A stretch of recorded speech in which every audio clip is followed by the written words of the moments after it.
Okay, hi there, it's David again. Oh, that's probably a little close.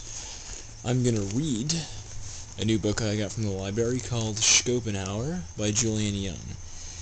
It looks like a freaking awesome book, and I say that because I've already read a little bit about it. Pretty awesome. Schopenhauer was a philosopher around the 1800s, and this book is basically a summary of all of Schopenhauer's philosophical dealings during his life, along with his personal biography, written, of course, by the author Julian Young. So, right here gives you a nice chronology of some of the philosophers and their the time in which they, born and then passed away, and where Schopenhauer actually falls into, or between some of these other great philosophers. So in 1632, Spinoza was born. He dies in 1677. Then comes Berkeley, then comes Hume, then comes Kant in 1724, then comes Goethe, which was 1749. Quite a few years later, 1762, Fichte was born. 1770, Hegel was born. 1775, 5 years later, Schelling was born. 1781, Kant's Critique of Pure Reason appears. Kant is very important in this whole story because Schopenhauer actually has two favorite philosophers. One is Kant, and the other is Plato, as you'll see in a second. And finally, after Kant's Critique of Pure Reason appears, 1788, Arthur Schopenhauer is born. Now we can move past all the other chronology. There's a lot more. And I'm going to read just an excerpt of how it begins. Theodore Adorno calls him peevish and malicious. Bertrand Russell, shallow and not very sincere. To Idris Mudarch, on the other hand, he is merry, sincere, and generous. Who, in fact, was Arthur Schopenhauer. Okay, so we start in Hamburg. He was born in the port city of Denzin, now Gdansk, in 1788, but was brought up in Hamburg. In his parents, he could scarcely have been less fortunate. His father, though wealthy, cultured, and cosmopolitan, was depressive, who, in 1805, jumped to his death from the attic of his house, leaving behind his traumatized son. That's pretty messed up. I mean, imagine your dad killing himself, first probably psychological, consequences of that is you think, oh, it's my fault, and that sucks. Alright, his mother, Jonah, a writer of sentimental popular novels, combined frivolity and selfishness in a way that led one acquaintance to describe her as possessing neither heart nor soul. Unsurprisingly, her marriage of convenience to a much older man was loveless. Though Arthur's arrival gave her a brief pleasure of, as she put it, playing with my new doll, she soon became bored and resented the way his presence cramped her lifestyle. Man, he has fucked up parents. Okay. Adolescence did not prove relations between mother and son. More than usually alive to the pain and wickedness of life, Schopenhauer's no doubt inherited tendency to, as Jonah put it, brood on the misery of things, depressed her. Schopenhauer was born, then, into a place without warmth or security. He records an occasion when his parents, having left the house, he experienced extreme anxiety that they would never return.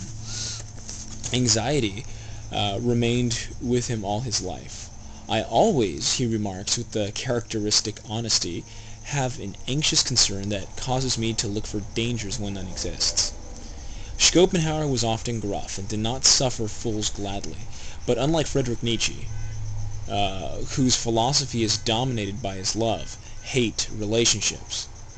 But unlike Friedrich Nietzsche, whose philosophy is dominated by his love-hate relationship with Schopenhauer, he was by no means unsociable. Conversation was one of his greatest pleasures. Yet, since watchfulness precludes the trust necessary to close relationships, it is unsurprising that his life contained no real deep friendships. In a famous parable, he offers an account of human sociability, which naturally tells us a great deal about its author. Okay, now this is one of my favorite analogies in this book so far that I've read. One cold winter's day, Schopenhauer writes, a number of porcupines huddled together quite closely, in order, through their mutual warmth, to prevent themselves from being frozen. But they soon felt the effect of their quills on one another, which made them again move apart. Now when the need for warmth once more brought them together, the drawback of the quills was repeated, so that they were tossed between two evils, until they discovered the proper distance from which they could best tolerate one another.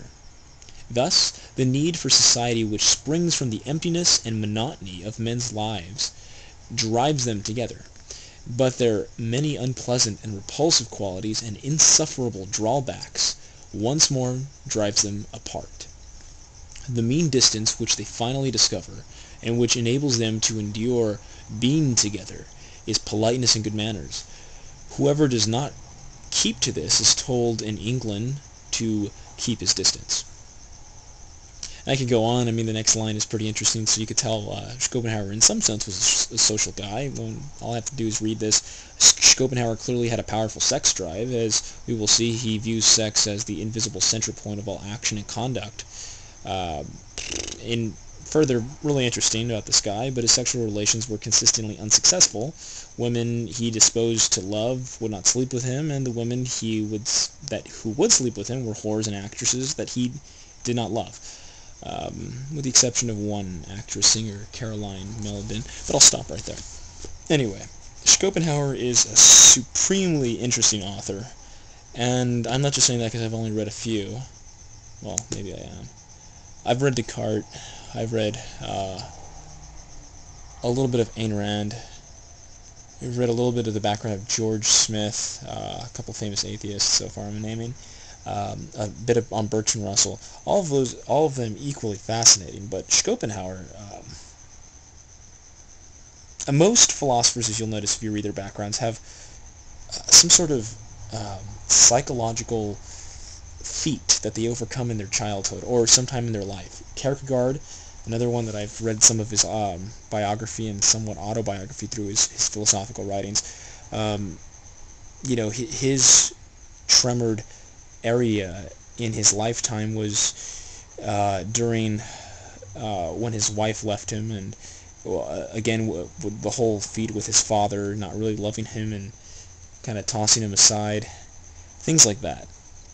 And also, of course, when Kierkegaard realized that he loved, I hope it's not a caricature to say or oversimplify the fact that he wasn't ready for this sort of relationship with his wife. So anyway, so a lot of the philosophers sort of go through this interesting shovel of shit. I can't think of any other better way to describe it. And most of them, it occurs during their younger years. Descartes, his mother passed away at birth, didn't even really know her. His father kind of bore him into the legacy of royalty.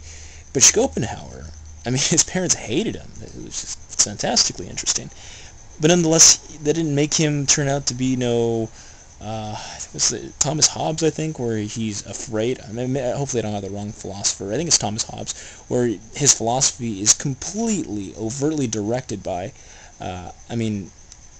overpowered by the misery and the scared anxiousness that he gets when he describes the state of nature, given his, personal, younger, psychological state of mind developed henceforth. So, I mean, Schopenhauer, he's still a sociable guy, which is what I find interesting. He still he has a powerful sex drive. I mean, the guy is not afraid to let his porcupine poke other porcupine. That sounds disgusting. I'm trying to draw this analogy where he, as a porcupine, trying to socialize with other porcupines, knows not to keep himself in isolation, to be frozen, becoming a loner thereby, and yet not become too close. So he's found that medium between the two evils, as he put it, but nonetheless, he has never really been super close. Maybe I'm just tripping out over this guy's biography because it's my first reactions to reading it, I suppose, but it's so far pretty interesting. Okay, I'm going to stop right there.